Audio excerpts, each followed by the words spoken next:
ஸ்ரீ குருவே நமக. ஸ்ரீ சுக்கர பகவானே நமக. ஸ்ரீ சுக்கர பகவானே நமக. ஸ்ரீ சுக்கர பகவானே நமக. அனைவருக்கும் வணக்கம். பாகம் 69 காதல் என்ற சப்ஜெக்டில் இதுவரைக்கும் ஒரு 9 வீடியோ தனித்தனியாக போட்டிருக்கோம். இன்றைக்கி மகர லக்னத்துக்கு அது மட்டும் தனியாக வீடியோ போட்டிருக்கோம். நம்ம சேனலை சப்ஸ்கிரைப் பண்ணாதவங்க சப்ஸ்கிரைப் பண்ணிக்கோங்க. மகர லக்னம் பிறந்தவங்களுக்கு இந்த வீடியோவை ஷேர் பண்ணுங்கள். அவங்களுக்கும் காதல் வருமா, இல்லை திருமணம் சொந்தத்தில் முடியுமா, அந்நியத்தில் முடியுமா அப்படிங்கிறத வீடியோவில் பார்த்துக்கலாம். ஓகேங்களா? இப்போ காதல் வரும்ன்றதுக்கு மகர லக்னத்துக்கு பார்க்கலாம். எல்லா ஜாதகத்தையும் லக்னம் இந்த இடத்துல இருக்கான்னு பாருங்கள். இருந்தாலும் மகர லக்னம் இந்த இடத்துல தான் இருக்கும். இவர்களுக்கு காதல்னு கேட்டிங்கன்னா இந்த இடம் மகர லக்னத்துக்கு இந்த இடத்தில் ஒரு கிரகம் இருந்தால் காதல் வரும் அப்படிங்கிற சப்ஜெக்டு. இந்த இடம் கிரகம் இருக்கணும். கிரகம் இல்லைன்னா இந்த நட்சத்திரங்கள் பிறந்தவங்களுக்கு தொடர்பு ஏற்பட்டு காதல் ஏற்படும். ஏன்னா இந்த இடம் செவ்வாயோட வீடு, செவ்வாயோட நட்சத்திரம் மிருகசீரிடம், சித்திரை அவிட்டம், மகர லக்னம், இந்த இடம், இந்த நட்சத்திரங்கள் அப்படின்ற விதி. இப்போ நீங்கள் பிறந்த நட்சத்திரம் எப்படி எடுக்கிறது அப்படின்னு பார்த்தீங்கன்னா, மகர லக்னத்தில் பிறந்திருந்து இங்கே சூரியன் இருந்தால் கார்த்திகை உத்திரம் உத்திராட நட்சத்திரத்தில் பிறந்திருந்தால் காதல் வரும். அதுக்கு முன்னாடி 9 கிரகத்தில் எந்த கிரகம் இந்த இடத்துல இருந்தாலும் இல்லைன்னா இந்த நட்சத்திரங்களில், ஓகேங்களா, ஒன்றுக்கு மேற்பட்ட கிரகங்கள் இருந்தால், இப்போ உதாரணத்துக்கு சூரியன் இருக்கார், குரு இருக்கார், ராகு இருக்காருன்னு வச்சுக்கோங்க. அந்த 3 கிரகத்தினுடைய நட்சத்திரங்கள் பிறந்தால் கண்டிப்பாக காதல் வரும்.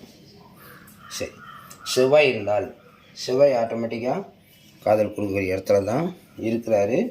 ஓகேங்களா?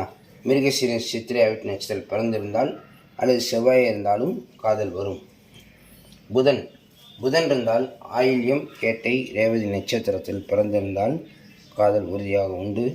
குரு இருந்தால் புனப்பூசம், விசாகம், புரட்டாதி நட்சத்திரத்தில் காதல் உறுதியாக உண்டு. சுக்கிரன் இருந்தால், இந்த இடத்துல சுக்கிரன் இருந்தால் பரணி, பூரம், பூராட நட்சத்திரத்தில் பிறந்தவங்களுக்கு சுக்கிரன் இருந்தால் சொல்லியாச்சு. சனி இருந்தால் பூசம், அனுசம், உத்திரட்டாதி நட்சத்திரத்தில் பிறந்தவங்களுக்கு காதல் உறுதியாக உண்டு. ராகு இந்த இடத்துல இருந்து திருவாதிரை, சுவாதி, சதய நட்சத்திரத்தில் பிறந்திருந்து மகர லக்னம் சேர்ந்தால் கண்டிப்பாக காதல் உண்டு. கேது இருந்தால் அஸ்வினி, மகம், மூலம் நட்சத்திரத்தில் பிறந்தவங்களுக்கு காதல் உறுதியாக உண்டு. அந்த ஷார்ட் தனியாக இருக்குது, அதையும் நான் காமிச்சிடுறேன்.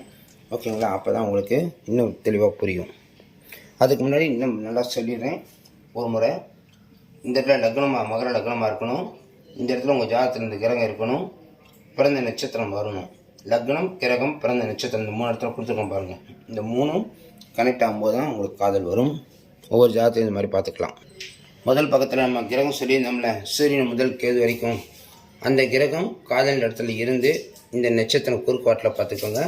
சூரியன் இருந்தால் கார்த்திகை, உத்திரம், உத்திராடம், செவ்வாய் இருந்தால் மிருகசீரிடம், சித்திரை அவிட்டம், ராகு இருந்தால் திருவாதிரை, சுவாதி, சதயம், குரு இருந்தால் புனப்பூசம், விசாகம், புரட்டாதி, சனி இருந்தால் பூசம், அனுசம், உத்திரட்டாதி, புதன் இருந்தால் ஆயில்யம், கேட்டை, ரேவதி, கேது இருந்தால் அஸ்வினி, மகம், மூலம், சுக்கிரன் இருந்தால் பரணி, பூரம், பூராடம்.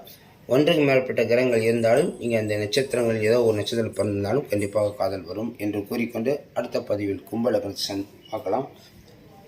இந்த சேனலை சப்ஸ்கிரைப் செய்து ஷேர் பண்ணுங்கள். நன்றி, வணக்கம்.